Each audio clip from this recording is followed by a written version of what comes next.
अयोध्या में एक बेरोजगार युवक को सरकारी रोजगार मेले में फर्जी नियुक्ति पत्र देने का मामला सामने आया है। सरकारी रोजगार मेले में ये नियुक्ति पत्र किसी और के हाथों नहीं बल्कि बीजेपी के विधायक रामचंद्र यादव के हाथों दिया गया है। एसडीएम रुदौली की मौजूदगी में युवक को ये पत्र दिया गया, जिसका बाकायदा फोटो सेशन भी हुआ। लेकिन ये मामला केवल यहीं तक ही सीमित नहीं रहा, बल्कि पीड़ित युवक ने ये भी आरोप लगाया है कि उसे फर्जी नियुक्ति पत्र के एवज में फर्जी कंपनी ने 8200 रुपए भी ऐंठ लिए हैं। क्या है पूरा मामला रुदौली विधानसभा क्षेत्र के तहसील परिसर में 21 जून को आयोजित सरकारी रोजगार मेले का है। इस दौरान सरकारी अधिकारियों के साथ साथ मुख्य अतिथि के रूप में रुदौली विधानसभा के भारतीय जनता पार्टी के वर्तमान विधायक रामचंद्र यादव भी मौजूद थे। विधायक के हाथों ये कई बेरोजगार युवकों को नियुक्ति पत्र दिए गए। इस दौरान गोसाईगंज विधानसभा क्षेत्र के रहने वाले विशाल सोनी का selection Mankind health care services में बतौर डाटा एंट्री ऑपरेटर के पद पर हुआ, जिसका नियुक्ति पत्र देने के लिए उन्हें रुदौली तहसील परिसर में रोजगार मेले में बुलाया गया था। फर्जी कंपनी ने मांगे पैसे। नियुक्ति पत्र देने के बाद विशाल सोनी काफी प्रसन्न थे। Mankind health care services company की तरफ से उन्हें प्रतिमाह 19,000 से लेकर 25,000 तक के वेतन का आश्वासन दिया गया। लेकिन विशाल का कहना है कि 2-3 दिन के बाद जब दफ्तर में फोन लगाकर संपर्क किया तो उसे गोरखपुर में कंपनी में ट्रेनिंग के नाम पर 3200 के ट्रांजैक्शन करने की बात कही गई। विशाल सोनी ने कंपनी की तरफ से दिए गए खाते में पैसे ट्रांसफर कर दिए। इसके बाद विशाल को लखनऊ बुलाया गया, जहां पर ड्रेस, आई कार्ड और कंपनी की कुछ सेवाएं देने के नाम पर सिक्योरिटी मनी के तहत 5,000 और जमा करने को गया। विशाल सोनी ने दोबारा कंपनी को 5,000 रुपए ट्रांसफर कर दिए। लेकिन एक दिन विशाल सोनी जब कंपनी के दिए गए पते पर लखनऊ पहुंचा तो उसका माथा छनक गया। पता चला कि इस पते पर कोई दफ्तर है ही नहीं। आसपास खोजबीन करने के बाद भी जब कंपनी के कार्यालय का कोई पता नहीं चला, तब विशाल सोनी ने अपने साथ ठगी की शिकायत एसडीएम रुदौली को दी।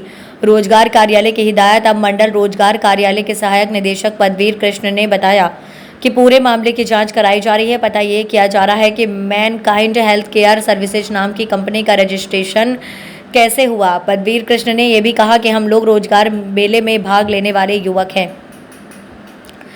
युवतियों को बार बार हिदायत देते हैं कि वह किसी भी कंपनी को नियुक्ति के नाम पर कोई भी धनराशि ना दे। अगर कोई भी नियुक्ति के नाम पर किसी भी तरीके से पैसे के लेन देन की बात करता है तो इसकी सूचना तुरंत रोजगार कार्यालय को। धर्मेंद्र मौर्य, मैं जिला संयोजन के अयोध्या। मामला ये है कि 8 अगस्त 2023 को संज्ञान में आया कि विशाल सोनी नाम का एक स्टूडेंट जो कि 21 जून 2023 को रुदौली में हुए रोजगार मेले में प्रतिभाग किए थे और उनका चयन मैनकाइंड हेल्थ केयर सर्विसेज नाम की कंपनी में हुआ था। और ये प्रकरण आया है कि इनसे जो है 8,000 कुछ रुपए जो है चार्ज किया गया कंपनी के द्वारा और बुलाया गया जिस जगह पे, वहाँ पे फ़िलहाल कंपनी नहीं थी।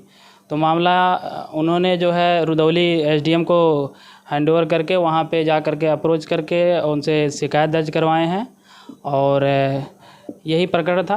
और जैसे ही सूचना हमको मिली है तो हमारे यहाँ से भी जो है कंपनी को भी लेटर भेजा गया कि आखिर आपने जो है ऐसा क्यों किया है, उसको स्पष्टीकरण के लिए।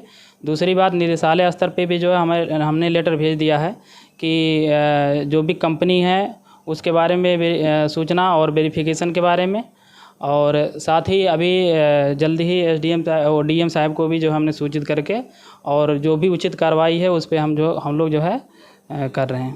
क्या कंपनी को ब्लैकलिस्ट करने का भी प्लान? हाँ, बिल्कुल। अगर जो है जैसे ही हमें पता चलता है कि ये कंपनी फ्रॉड कर रही है और गलत तरीके से पैसा लिया है और उनको ब्लैक लिस्ट कर दिया जाएगा। ऐसे कई कंपनियां हैं जो कि फर्जी जो है छात्र जो रोजगार पाने के लिए जाते हैं, उसके बाद उनको जो है जल्द कंपनी वाले लालच देते हैं कि आप जल्द से जल्द इतना पैसा जमा कर लीजिए, या जिस तरह से मामला आया है उस कंपनियों के लिए क्या करना चाहिए?